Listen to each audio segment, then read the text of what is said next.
Carta aos Hebreus, verso 11 do capítulo 6. Amém? Diz assim a palavra do Senhor: desejamos que cada um de vocês continue mostrando até o fim o mesmo empenho para a plena certeza da esperança, para que não se tornem preguiçosos, mas imitadores daqueles que pela fé e pela paciência herdam as promessas.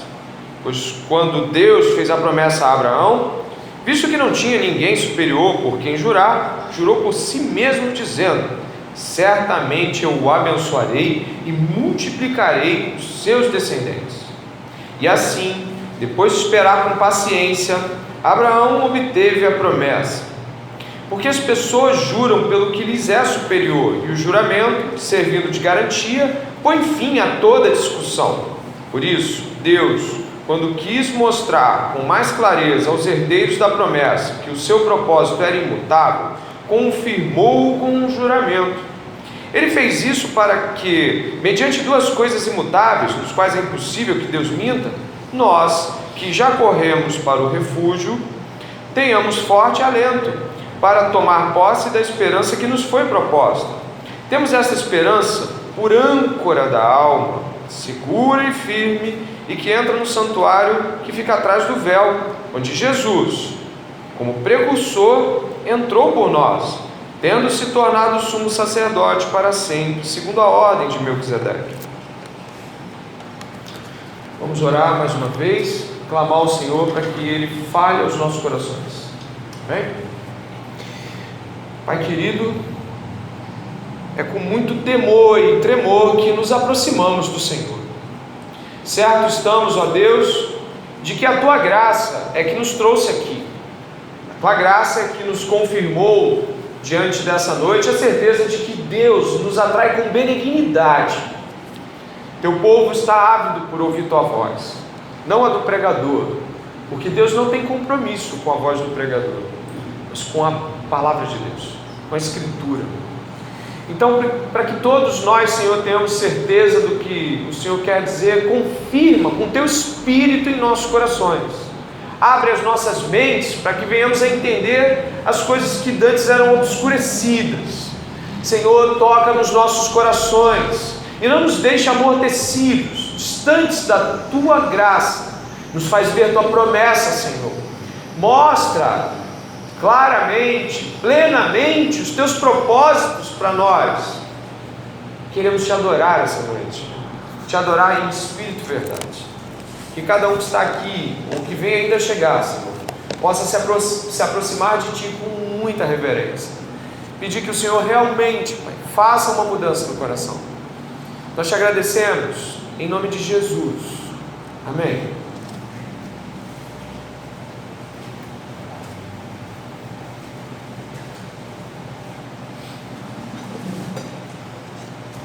Mais uma vez, boa noite.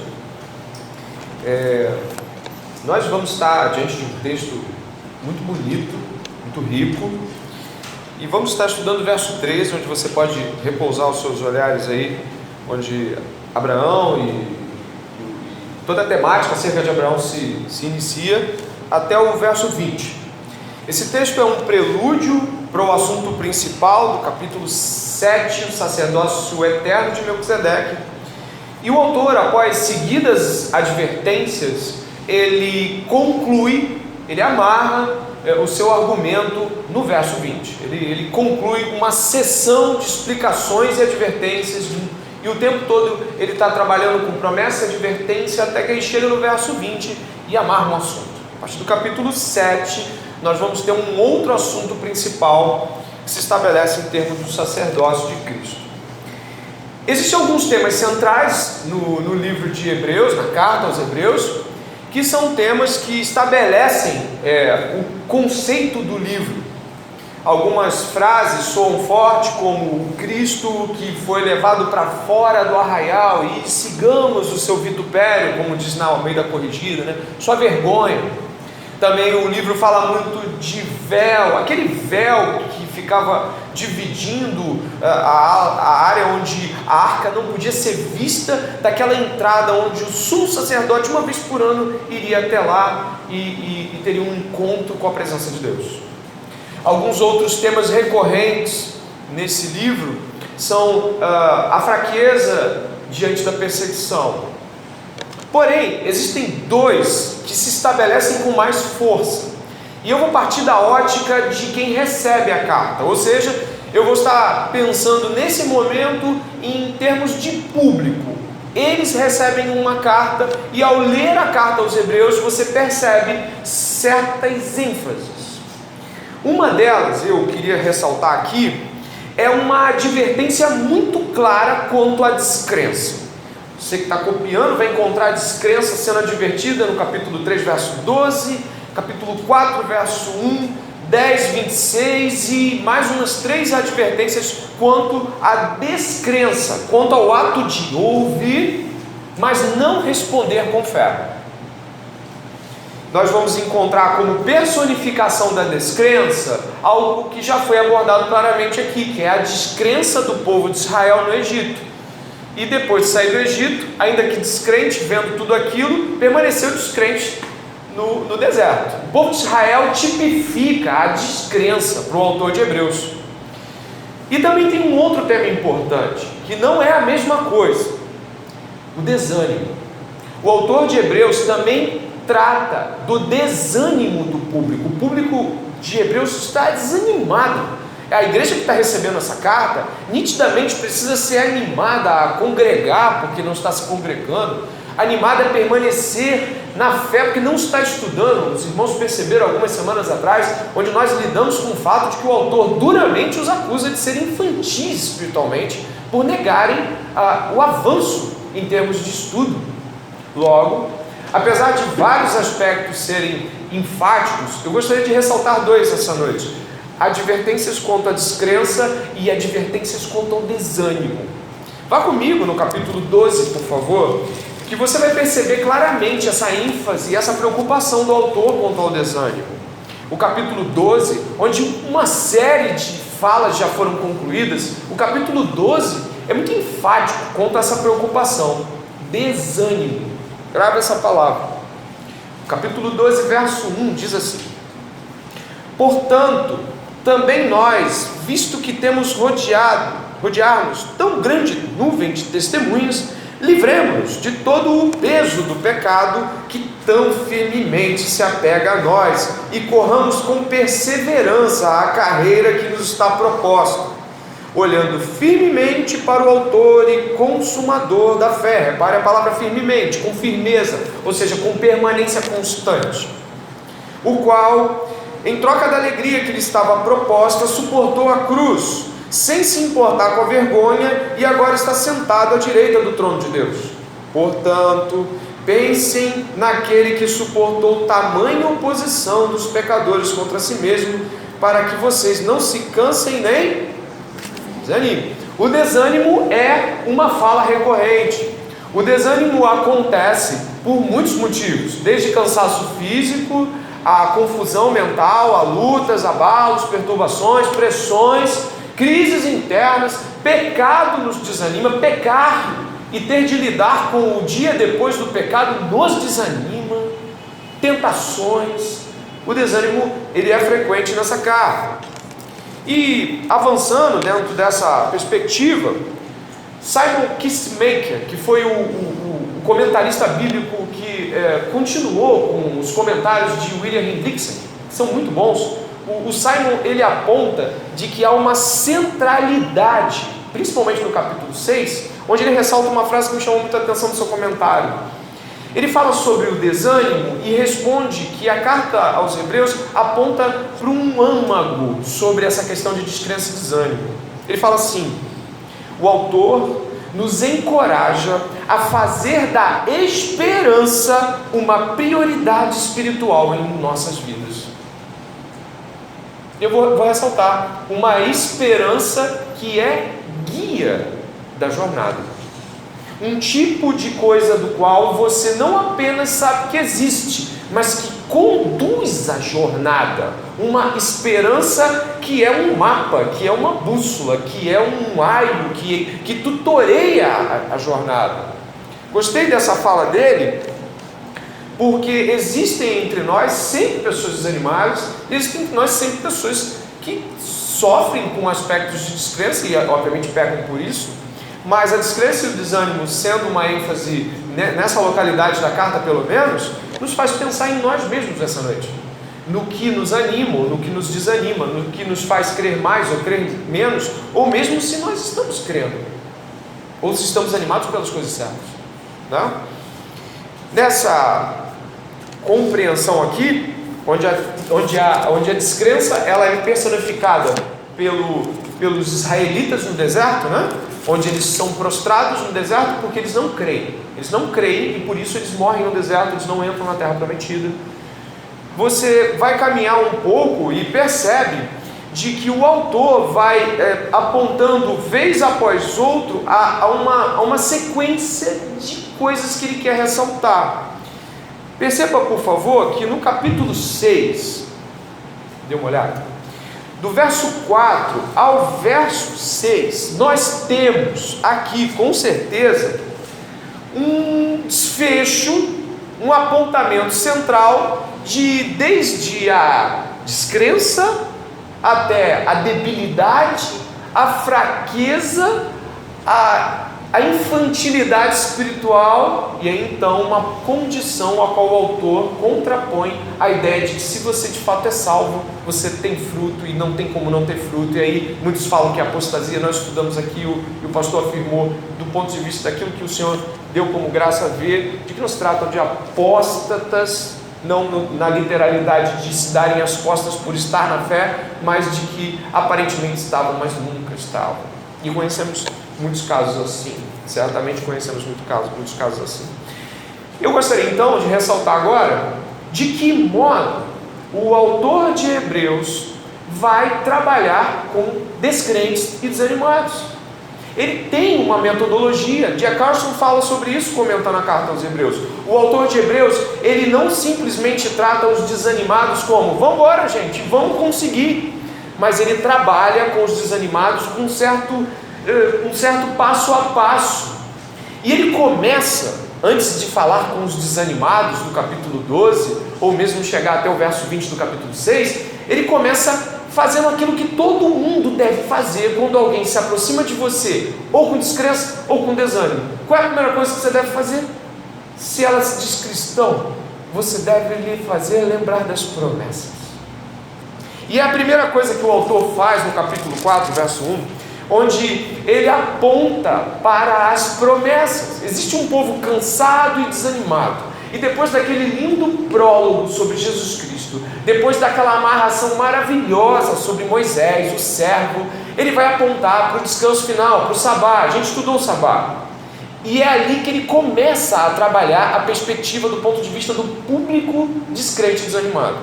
O capítulo 4, verso 1, observe, ele começa falando assim: portanto, visto que nos foi deixada a promessa de entrarmos no descanso de Deus, tenhamos cuidado para não parecer que algum de vocês deixou de alcançá-la. Ele começa a tocar no público. Você percebeu? Algum de vocês. Ele ainda está tateando o público. Ele já tinha escrito muita coisa, mas agora ele toca nas pessoas. Ele fala: ó, diante da promessa, tome cuidado para que ninguém pareça que não está acreditando nela. Ele avança, e depois que ele coloca à disposição nós lembrarmos da promessa, que deve ser a primeira atuação diante de alguém que está desanimado, é fazer ele lembrar das grandes promessas do Senhor, da ressurreição no último dia, da ressurreição do Senhor, que vai ser a nossa ressurreição, dos novos céus, nova terra, e todas as promessas referentes a nós. Essa é a primeira atitude com alguém que está desanimado, ou sem fé, ou fraco. O autor avança, porque se você faz essa menção às pessoas, chega para alguém fala assim: eu estou fraco, e você dá as promessas do Senhor, e ela não retorna com as promessas, ela não fala glória a Deus, era isso que eu queria ouvir, aleluia, agora eu levanto. Ou então no outro dia ela não pega o telefone, manda uma mensagem e fala assim: ó, lembra daquela palavra? É bênção. Se a pessoa continua prostrada, se a pessoa continua em seu pecado, em sua marginalidade espiritual, depois da promessa, tem de vir um questionamento que eu acho válido. Você está lendo a Bíblia? Porque se você estivesse lendo a Bíblia e orando, há quanto tempo você lê e ora a Bíblia com regularidade? Você lê e ora bastante. É a segunda colocação que ele faz lá pelo capítulo 5, verso 11, onde ele acusa esses crentes de preguiça pelos meios de graça. Ele vai falar: vocês não estudam a Bíblia, vocês não leem, vocês não se importam. Então, se tem uma coisa que você tem que perguntar para alguém, e para si mesmo: estou desanimado com a fé. Você lê Bíblia? O quanto você lê Bíblia? O quanto você de fato ora com qualidade? Aquela oração de eu orei, não oração, aquela oração onde você percebe que você falou com Deus, não falou com sua própria consciência, com a parede. Quantas vezes nós tentamos às vezes orar e nos deparamos com os nossos pensamentos vagueando, a gente tem que lutar para trazê-los de volta? Não. Aqui ele acusa esse grupo de não perceber que estavam sendo negligentes quanto à leitura bíblica, quanto ao estudo diligente. Se as promessas do Senhor não lhe fizeram saltar de alegria ou recobrar o ânimo minimamente, eu vou lhe perguntar: tem lido a Bíblia? E é isso que ele vai falar lá no verso 11, onde ele vai tratar essas pessoas como negligentes quanto ao meio de graça da leitura. Se os irmãos perceberem, isso é um motivo que geralmente gera frieza nas pessoas. Deixar de ler a Bíblia, deixar de orar, gera frieza. A gente vai ficando insensível quanto até o que se prega num lugar como esse. A gente fica insensível à dor do outro. Poxa, fulano está mal, vamos orar. Sabe que você não se importa, você não vai lá, você está frio. Isso é uma dica do Carson. E passado isso, ou seja, percebendo que os meios de graça não são talvez a percepção mais evidente, e talvez você tenha que passar por uma segunda parte, que o Carson fala, e o autor de Hebreus vai com percepção muito clara, no capítulo 6, do verso 4 a 6, se nós averiguamos hermeneuticamente que não se trata de apóstatas que estavam na fé, se trata de vida de pecado. Vida de pecado. As pessoas têm pecado, por isso que ela não dá fruto, porque ela está vivendo pecado. Isaías 59, verso 2, diz que o que faz separação entre nós e o nosso Deus, e o que faz com que Ele esconda o rosto dele de nós, sabe o que é? É pecado. Você pregou as promessas do Senhor para alguém que está desanimado, descrente: estou desanimado, estou descrente, estou desanimado, você pregou as promessas, ela não veio. Você deu as advertências, ela não veio. Você falou: você tem negligenciado os meios de graça? Estou lendo, eu estou orando, eu estou fazendo o básico. Você tem que ir para o confronto com o pecado. Olha, você está na fé, porque se não estiver na fé vai queimar. Verso 7, 8 ali, verso 8, você vai pegar fogo no final, você vai para o juízo. É mostrar para essa pessoa que talvez ela pense que está desanimada, mas ela está em pecado. O que nos separa? Pecado. A construção do autor de Hebreus nos deve fazer pensar quanto à nossa insensibilidade. Penso eu contigo agora: é normal estar insensível quanto a Deus? Claro que não. Se você está insensível quanto a Deus, se você não tem desejo missionário, se você não tem desejo de ir na casa das pessoas, ministrar a palavra de Deus para eles, se você está com os pés firmados nesse chão e olhando só para esse chão e para a vida que esse chão te dá, você tem que se questionar essa noite e falar assim: peraí, o que está acontecendo? Descrentes e desanimados, as promessas do Senhor são suficientes para que um crente retorne, mas o pecado faz separação. Pecado não confessado, pecado não relatado, pecado não discriminado, aquele pecado que eu acredito que ficou lá no canto: eu pedi perdão, Deus me perdoou. Mas você já conversou com alguém? Já teve a oportunidade de falar: poxa, pela graça do Senhor eu venci algo, eu acho que eu venci, mas se eu não venci, me ajuda a vencer. Nós temos dificuldades muitas vezes. O autor de Hebreus ressalta pessoas que estão dizendo assim: não, eu sou crente, eu só não estou dando fruto. Eu sou crente, só não. Eu sei que você não está vendo Jesus em mim, mas eu sou crente.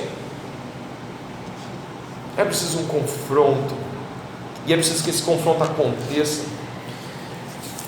Só tem uma coisa diante dessas outras que rouba muito a fé da gente. A gente acha que não, a gente vence tranquilamente, mas é o pecado. Se você estiver em pecado, não adianta, desculpe, com toda sinceridade, ler Bíblia para perdoar pecados. A Bíblia é para ser lida para que a gente realmente se convença da verdade, Espírito Santo age e tudo mais. Continue lendo a Bíblia, mas confessar pecados é insubstituível. Abandonar o pecado confessado, idem. Portanto, sua frieza talvez não seja porque você não está lendo como deveria, mas porque você não está confessando, você não está indo além disso, falando assim: eu estou me rasgando aqui porque eu preciso limpar meu coração diante de Deus. Me ajuda, meu irmão, me ajuda, minha irmã. Então, nessa sequência temos: pregue a promessa do Senhor, veja o retorno para si mesmo, pregue a si mesmo a promessa do Senhor.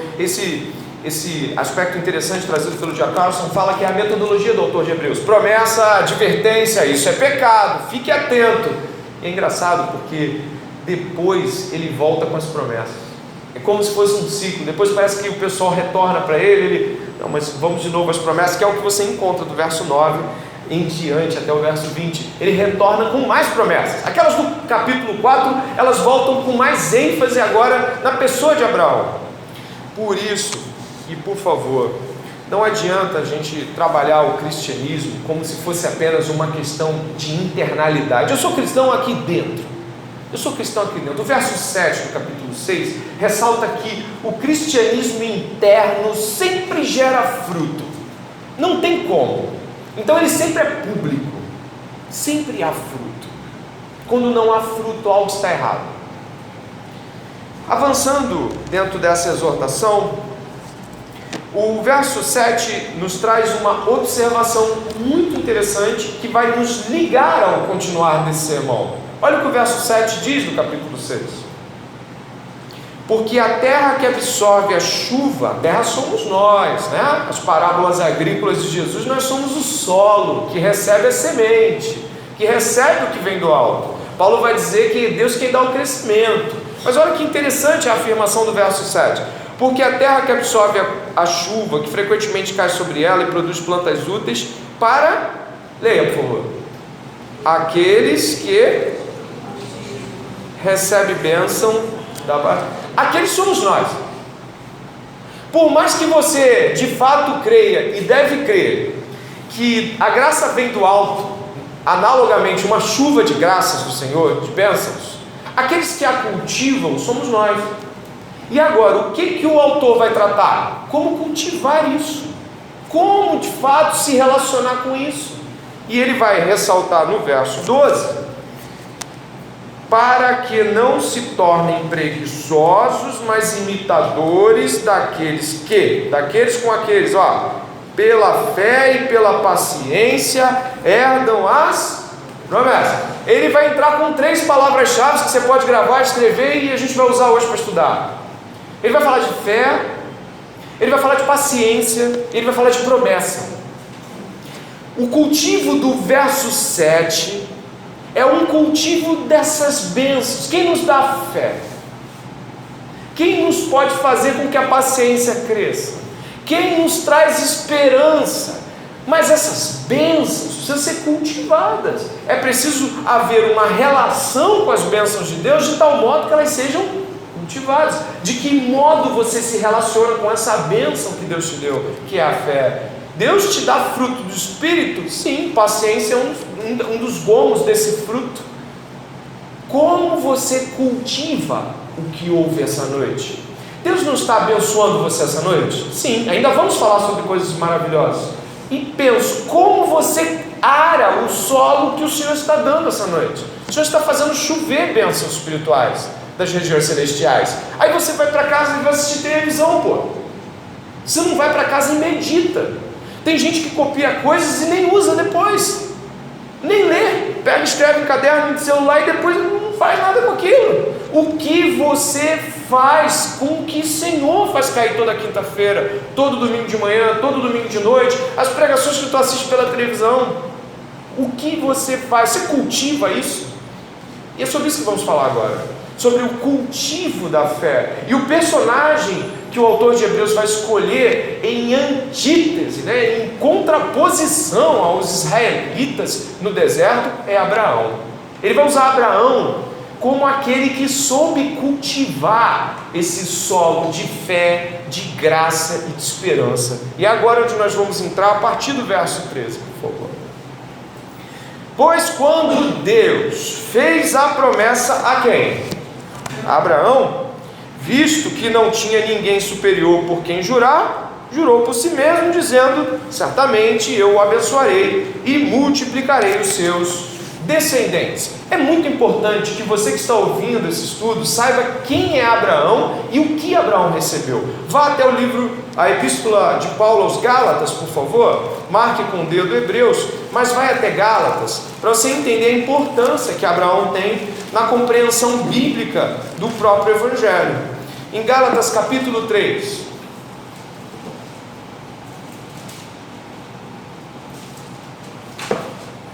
em Gálatas capítulo 3, verso 6 ao verso 9, Abraão tem uma importância enorme dentro da visão bíblica e do próprio Evangelho.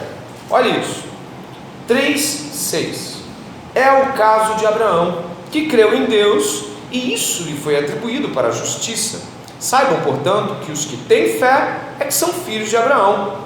Ora, tendo a Escritura previsto que Deus justificaria os gentios pela fé, pré-anunciou o quê?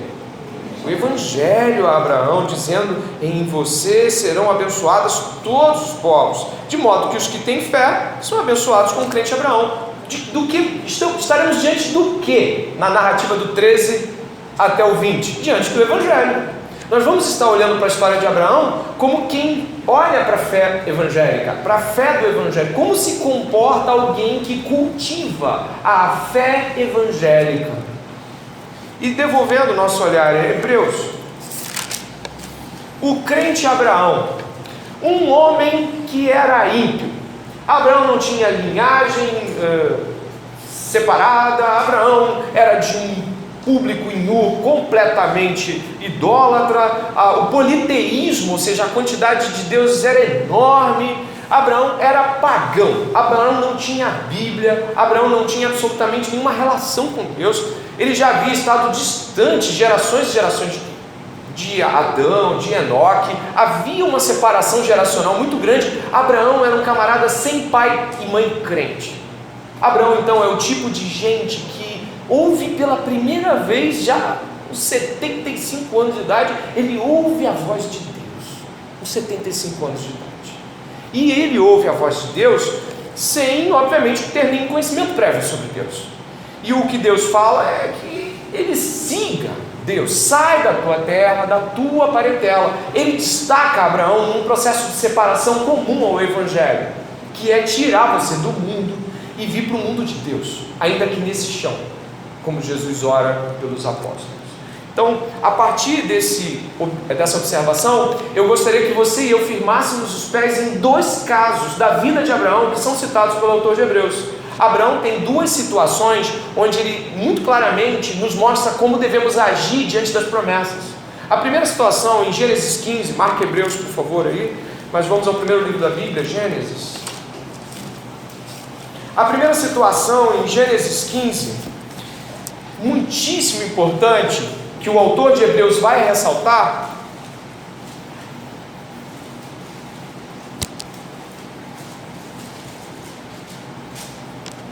Gênesis capítulo 15, é aquele momento onde Deus faz uma aliança com Abraão. Mas o cenário, se bem observado, é um cenário de evangelho. O evangelho está acontecendo ali. Vamos ler. Depois desses acontecimentos, a palavra do Senhor veio a Abraão numa visão, dizendo: não tenha medo, Abraão, eu sou seu escudo, e lhe darei uma grande recompensa. Abraão respondeu: Senhor Deus, que me darás se continuo sem filhos, e o herdeiro da minha casa é o Damasceno Eliezer? Abraão continuou: tu não me deste descendência, e um servo nascido na minha casa será o meu herdeiro. E eis que a palavra do Senhor veio a ele, dizendo: esse não será o seu herdeiro. Pelo contrário, aquele que será gerado por você, esse será o seu herdeiro. Então o Senhor levou-o para fora e disse: olhe para os céus e conte as estrelas, se puder contá-las. E ele lhe disse: assim será a sua posteridade. Abraão creu no Senhor e isso lhe foi atribuído para a justiça. O Senhor disse também: eu sou o Senhor que o tirei de Ur dos caldeus para lhe dar essa terra como herança. Mas Abraão perguntou: Senhor Deus, como saberei que vou herdar essa terra? O Senhor respondeu: traga-me uma novilha, uma cabra e um cordeiro, cada qual de 3 anos, uma rolinha e um pombinho.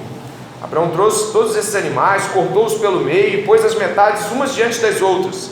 As aves, porém, não cortou pelo meio. Aves de rapina desciam sobre os cadáveres, porém Abraão os enxotava. Ao pôr do sol, um profundo sono caiu sobre Abraão, e grande pavor e densas trevas tomaram conta dele.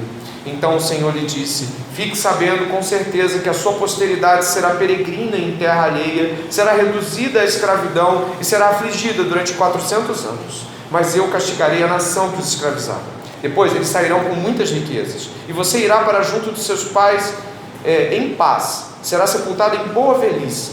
Na 4ª geração voltarão para cá, porque a medida da iniquidade dos amorreus ainda não se encheu. Quando o sol se pôs e houve densas trevas, eis que um fogareiro fumegante e uma tocha de fogo passaram entre aqueles pedaços dos animais. Naquele mesmo dia o Senhor fez uma aliança com Abraão, dizendo: a sua descendência dei esta terra, desde o rio do Egito até o grande rio Eufrates, a terra dos queneus, dos quenezeus, dos cadmoneus, dos heteus, dos ferezeus, dos refaíns, dos amorreus, dos cananeus, dos girgazeus e dos jebuseus. Nesse momento, o capítulo 15 aponta para uma aliança. Perceba a situação em que Abraão se envolve. Deus lhe faz promessas, e o bebê, a qual conheceremos depois, Isaac, não nasce na próxima semana. Os eventos do capítulo 15 têm uma distância mais ou menos aí de quase 20 anos com os eventos do capítulo 21, 22. São muitos anos onde Abraão creu naquilo: vou te dar um filho, e vai passando 75, 80 anos, 85 anos, 90 anos. Só com 100 anos o menino Isaac nasce. Olha que condição nós estamos. Não sei se você percebe, mas essa situação de Abraão nos faz pensar em que tipo de relação nós temos com as promessas de Deus. Deus não prometeu que nos levará em Cristo a viver na eternidade com Ele? Sim. Quando? Não disse. Deus coloca-nos suas promessas e nós devemos crer, e isso nos é imputado por justiça. Repare como Abraão ficou desesperado com os animais tentando comer a oferta que ele tinha dado a Deus. Ele enxota o bicho para um lado, enxota o bicho para o outro. Quanta dúvida não tem na mente de um cara que ouviu uma voz, separou um monte de animais, está chegando a noite e nada. Deus só falou assim: pega e coloca a oferta. Não disse mais nada. Preste atenção, Deus não disse como faria, Deus não disse se passaria com fogo. Aquilo que a gente deu não foi prometido. Onde eu quero mostrar para os irmãos aqui de que modo se comportar como cristão? Deus nos faz promessas em Cristo. Deus nos faz promessas grandiosas de ressurreição, de vida eterna. Deus nos faz promessas de que nós teremos alegrias nessa terra pregando o Evangelho. Só que elas não se desenvolvem do modo como nós imaginamos, porque Deus não diz o desenvolvimento até o final, até a terra prometida. Ele diz que vai fazer. Ele diz que vai ter terra, ele diz que vai ter descendência, mas esse íntere até lá, e o modo como nós nos comportamos, é um modo de cultivar ou não essa promessa. Abraão defende com todas as forças aquela oferta, e ele nem sabe se Deus vai queimar a oferta, se Deus vai subir com a oferta, se a oferta vai ser levada pelos animais. Ele não sabe de nada, mas ele está ali preocupado de que Deus receba aquilo. Há uma preocupação genuína de um relacionamento com Deus. A questão aqui, eu acho que muito clara, é de que Abraão creu sem motivo nenhum aparente. Abraão creu sem ver nenhuma das suas promessas concluídas em muitos anos. Abraão creu na palavra. E Jesus diz na oração sacerdotal, capítulo 17 de João: a tua palavra é a verdade. Ele creu na palavra. O que nós estamos fazendo aqui hoje à noite? Seguindo o crente Abraão. Isso é crer. Não é porque a gente vai descer as escadas e as coisas vão estar acontecendo. Não é porque você vai chegar em casa e você vai ver uma escada de Jacó e você vai ter visões sobrenaturais sobre todas as coisas. Abraão não viu nada num íntere de 20 anos. Nada aconteceu. Absolutamente nada. Como você se comporta diante da espera e diante do nada. É por isso que Abraão é pai da fé e a ele foi apresentado o Evangelho. Porque o Evangelho é crer nas promessas de Deus diante da adversidade, diante dos maiores desafios e principalmente diante do tempo inértil e do aparente nada. O segundo caso que nos faz pensar sobre isso profundamente é o capítulo 22 do mesmo livro de Gênesis, onde a segunda situação de Abraão avança em termos de relacionamento e fé. Capítulo 22 de Gênesis.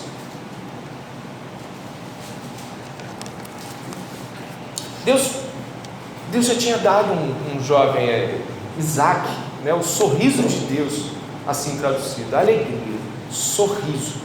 Isaac é a alegria de Sara e de Abraão. E o que Deus faz no capítulo 22, preste atenção. Depois dessas coisas, Deus pôs Abraão à prova e lhe disse: Abraão. Este lhe respondeu: eis-me aqui. Deus continuou: pega o seu filho, seu único filho Isaque, a quem você ama, e vá à terra de Moriá. Ali ofereça-o em holocausto sobre um dos montes que eu lhe mostrar. Holocausto é o tipo de sacrifício onde há morte e queima. Ele teria de matar e queimar. O quão isso é terrivelmente duro para um pai de filho único que tinha ali nele, em Isaque, a promessa do cumprimento da descendência de Abraão. Como poder acreditar em algo assim? Como Deus pede coisas que Deus deu? Como Deus pode requerer coisas que Ele mesmo falou que seriam cumprimento de promessas dele? Nesse momento, Abraão precisa dar a Deus o que é de Deus.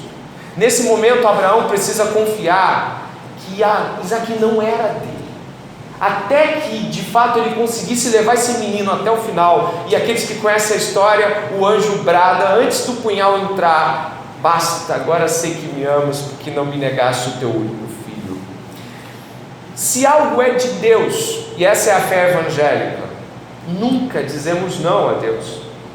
Se a vida é um dom de Deus, se o trabalho é um dom de Deus, se a universidade é um dom de Deus, se as relações são um dom de Deus, se tudo ao nosso redor são dádivas de Deus, a gente fala: Deus me deu você, Deus me deu esse emprego, Deus me deu esse filho, Deus me deu esse trabalho. O Evangelho requer tudo. Martin Luther King Jr. tem uma frase muito interessante. Ele fala que tudo que ele segurou até hoje ele perdeu, mas tudo que ele colocou nas mãos de Deus ele tinha até hoje. A fé evangélica aqui se estabelece em um outro patamar. Aquele era crer sem ver, e esse agora é o profundo desespero da alma humana, quando tudo que é mais precioso lhe é levado. Isso é evangelho. Nunca mais Isaque seria um ídolo, porque não era mais dele. Ele deu Isaque para Deus. Isaque continuou sendo filho dele, continuou vivendo com ele, mas agora Isaque era de Deus. A fé evangélica requer isso. O Senhor pede isso de Marcos 10, o jovem rico. Acredito que nosso desafio com a fé de Abraão se dê pelo fato de que Abraão cumpria obedientemente, pacientemente, diligentemente cada pedido, ainda que não tivesse nada que pudesse constatar que de fato Isaque voltaria à vida ou seria ressuscitado. Abraão creu. E avançando nisso, eu vou em Hebreus com você, indo para os minutos finais, para os 10 minutinhos finais, onde o autor de Hebreus vai dizer que Abraão, ele alcançou a promessa. Ele alcançou a promessa. O verso 15 diz de que modo ele alcançou a promessa. Observe, por favor. O verso 15 diz assim, em Hebreus, capítulo 6: e assim, depois de esperar com ciência, Abraão obteve a promessa. Você viu paciência no verso 12, não viu? Olha lá, paciência e fé. Agora você vê a paciência e as promessas. Paciência parece ser o lugar onde Deus atua. A espera paciente é o lugar onde Deus coloca a sua mão e trabalha. A paciência é o cenário de fundo e a própria terra onde Deus planta a semente. A semente, quando é plantada, não sai no outro dia. Também com paciência esperamos. Só que, em geral, a nossa relação em fé é sempre uma relação de tomara que aconteça logo. Vá marcando Hebreus e em Romanos, por favor. E no capítulo 8, verso 24 e 25. Olha o que o apóstolo Paulo diz sobre isso. Deveria nos deixar pensativos quanto à nossa própria relação com as promessas de Deus. Romanos capítulo 8, verso 24 e verso 25.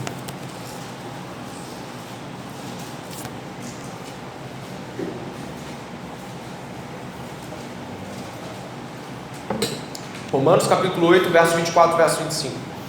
Você poderia ler comigo, por favor? Vamos lá? Porque na esperança fomos salvos. Ora, esperança que se vê não é esperança, pois quem espera o que está vendo? Mas se esperamos o que não vemos, com paciência o aguardamos. A paciência é o solo onde Deus trabalha. A paciência é o cenário. A paciência é tudo ao redor daquele que crê. Ele não está mais se relacionando com as coisas em termos de circunstância. Você sabe o que é circunstância? Estamos indo para os minutos finais, então se está chovendo bênçãos celestiais, se aproprie dela. Você sabe o que é circunstância? A palavra diz respeito a coisas que estão acontecendo e que aparentemente trazem efeito e influência para o evento geral, central. As circunstâncias me fizeram não ir, as circunstâncias me fizeram não crer, as circunstâncias... Só que a paciência, ela é uma afronta às circunstâncias. A pessoa está esperando diante do completo oposto. Eu nunca vi ninguém ressuscitar, nunca vi. Você já?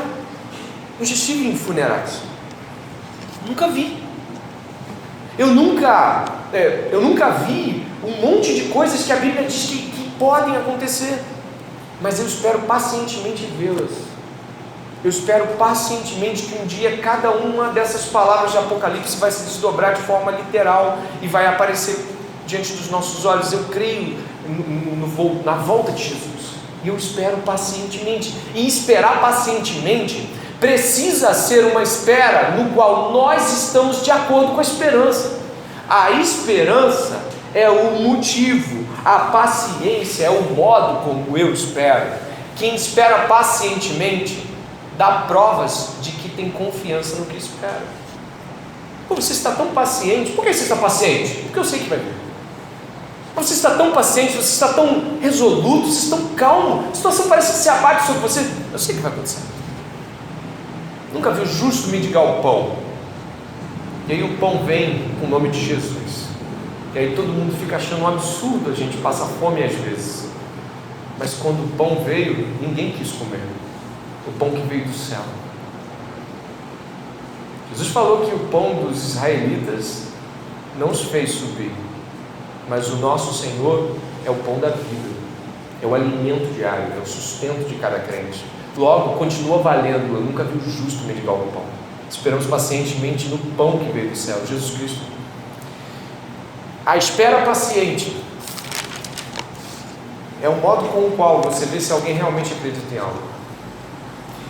E o verso 18, lá em Hebreus mesmo,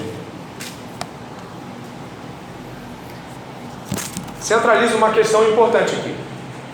Estamos terminando. Por que Deus,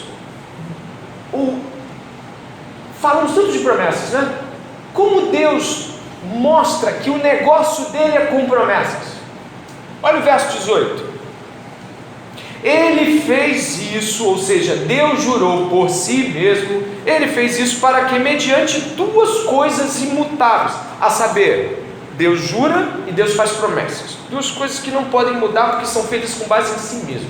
O que Deus promete, ele cumpre, e o que Deus jura, ele também cumpre. Mateus capítulo 5, Jesus vai falar que a palavra do homem deve ser sim, sim, não, não, mas a palavra do homem. Deus pode jurar porque Deus vai estar lá para cumprir.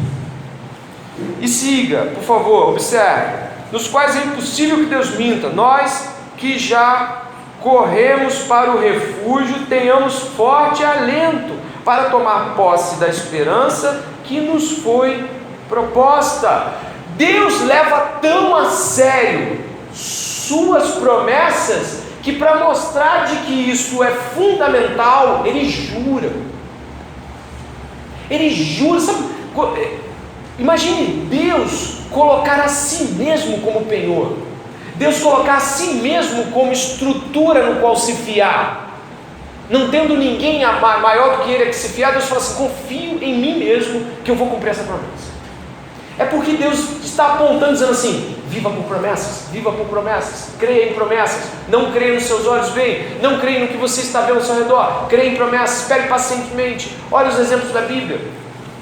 Os crentes da congregação que está recebendo essa carta em Hebreus, eles tinham talvez tantas dúvidas, que o autor de Hebreus fez um capítulo, que a gente chama de capítulo porque hoje temos essa condição de ver como um capítulo, mas ele fez um tomo, um pedaço inteiro no livro de Hebreus só sobre gente que creu. Isso aponta para o fato de que somos realmente propensos à descrença, ao desânimo, ao abatimento espiritual. E para quê? Para que ele fez isso? O verso 18 também aponta para 3 aplicações no qual crer nas promessas do Senhor nos trazem benefícios. Observe o verso 18. Nós estamos em um refúgio, nós temos alento e tomamos desse modo posse da esperança. Quando cremos nas promessas, Deus é o nosso refúgio. Salmo 46 diria que ele é o nosso refúgio e fortaleza, socorro bem presente no dia da angústia, no dia da tribulação. Então, quando cremos nas promessas, temos um refúgio. Quando cremos nas promessas que ele jurou que cumpriria, nós temos um alento. Essa palavra aqui aponta para a ideia de consolo. Nós temos um acalentar de Deus, nós temos um abraço divino, misericórdias do Senhor vem sobre nossas vidas. Então temos onde nos esconder, temos em quem nos consolar e temos em quem esperar, temos como tomar posse dessa esperança e viver segundo ela. Deus espera que vivamos segundo a promessa dele, para que estejamos guardados nele, consolados nele e esperando nele. E para terminar, o verso 19 e 20. O verso 19 e 20 aponta de que existe um homem que cumpriu viver desse modo, Jesus Cristo. Verso 19 diz assim: temos essa esperança por âncora da alma, segura e firme, e que entra no santuário que fica atrás do véu, onde Jesus, como precursor, entrou por nós, tendo se tornado sumo sacerdote para sempre, segundo a ordem de Melquisedeque. Jesus é precursor. Você sabe o que significa isso? Ele foi aquele que desbravou todas as promessas, creu nas promessas que seu pai fez, foi até elas e se tornou aquele para quem devemos olhar como o grande cumpridor de promessas. Embora ele tenha ressaltado o crente Abraão, é no crente Jesus que as promessas se consumam. No crente Jesus temos o precursor que usou isso como âncora. O mundo antigo tratava a âncora, só para você ter uma ideia, como algo, era quase um sinônimo de esperança. Âncora e esperança no mundo antigo tinham quase significados próximos. Inclusive os autores antigos apontavam de que você devia até ir com mais de uma. Você devia, Pitágoras falava o seguinte: a riqueza ele falava a riqueza e a fama não são boas âncoras, mas a sabedoria e o valor, e ele apresentava alguns valores helenísticos, ou grego, pré-helenísticos, onde a gente chega na esperança e na âncora. Você já viu uma âncora no navio? Sabe como ela funciona? Você sabe como a âncora funciona? No navio, ela é lançada quando você quer se segurar no meio de uma condição a qual o mar vai levar o barco, ok? Mas depois de lançada, você não pode mais vê-la. A âncora é lançada e você percebe que ela está te segurando, porque obviamente o navio não está indo, mas você não consegue mais ver a âncora enquanto a âncora estiver em atuação, você não consegue ver, ela está submersa. Nós temos uma esperança. A promessa que Deus nos deu em Cristo Jesus é uma âncora, a qual não podemos ver, mas que está segura. E sabe onde ele disse que está seguro? Não no fundo do mar. Ele disse que está seguro num lugar depois do véu. Depois daquele véu onde você tinha o Santo dos Santos, você entrava exatamente no lugar santíssimo. E aí ele está dizendo, olha aí, que essa âncora está lançada depois do véu. Ela está lançada em Deus. Ela está firmada na obra consumada de Jesus. Então essa âncora, não é possível que ela rompa-se, não é possível que ela nos deixe na mão. Essa âncora é Jesus, sua obra perfeita, sua obra completa. Nós precisamos pregar Jesus nas manhãs para nós mesmos. Nós precisamos dormir pregando Jesus. Existem pessoas que não percebem que, embora existam doutrinas maravilhosas na Bíblia, doutrinas lindíssimas, doutrinas que a gente se regozija em falar, doutrinas sobre eclesiologia, sobre membresia, governo da igreja. Isso é muito maravilhoso. Eu gosto de falar de igreja, eu gosto de conversar sobre igreja, mas experimente deixar de lembrar da cruz. Experimente deixar de toda manhã pregar, falar consigo mesmo. Eu tenho uma esperança, e essa esperança é Jesus, que cumpriu todas as sentenças do Pai, e Ele morreu para me salvar, e eu não tenho mais que temer a culpa pelos meus pecados. Eu preciso me arrepender, eu preciso buscar a santificação em Deus, mas eu não posso mais ceder. Precisamos lembrar disso. As promessas foram feitas nele, em sua obra consumada.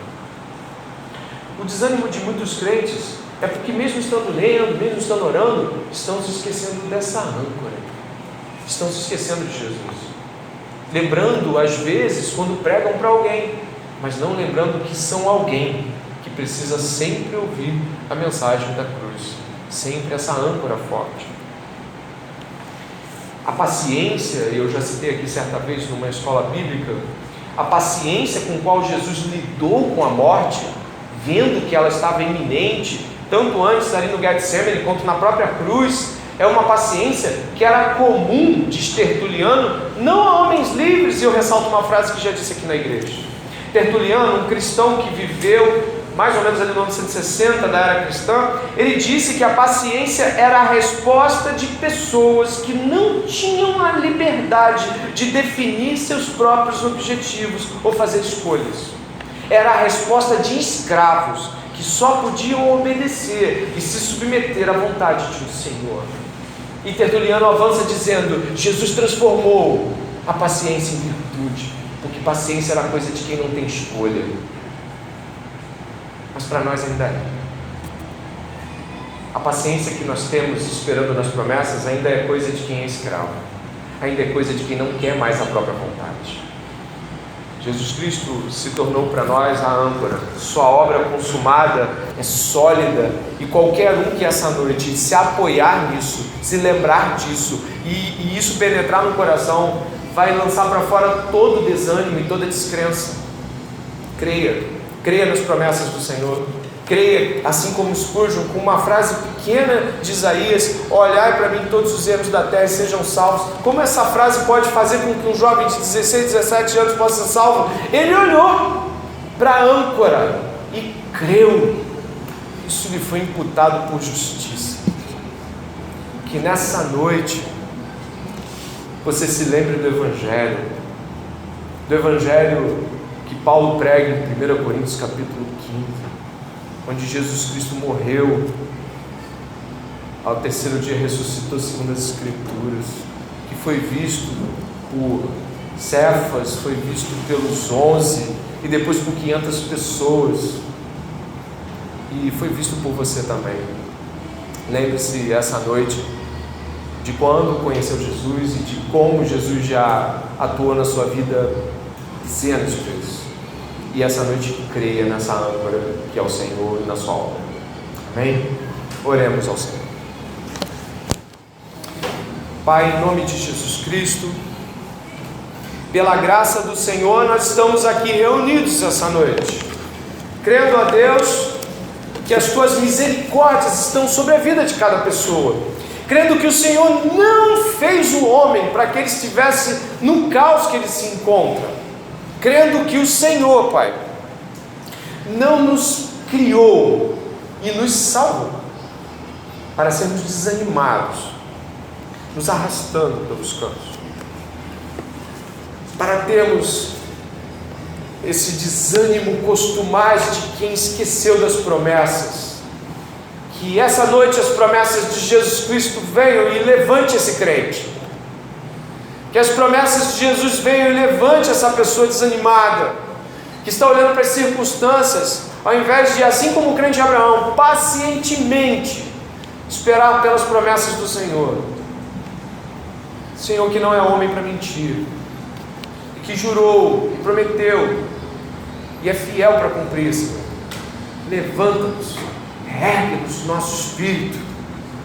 E se há alguém aqui essa noite que não tem um evangelho salvador no coração, em nome de Jesus, que se converta, abandone seus maus caminhos, clame para que o Senhor lhe dê a fé necessária para crer e seja salvo, não em obras, para que ninguém se glorie.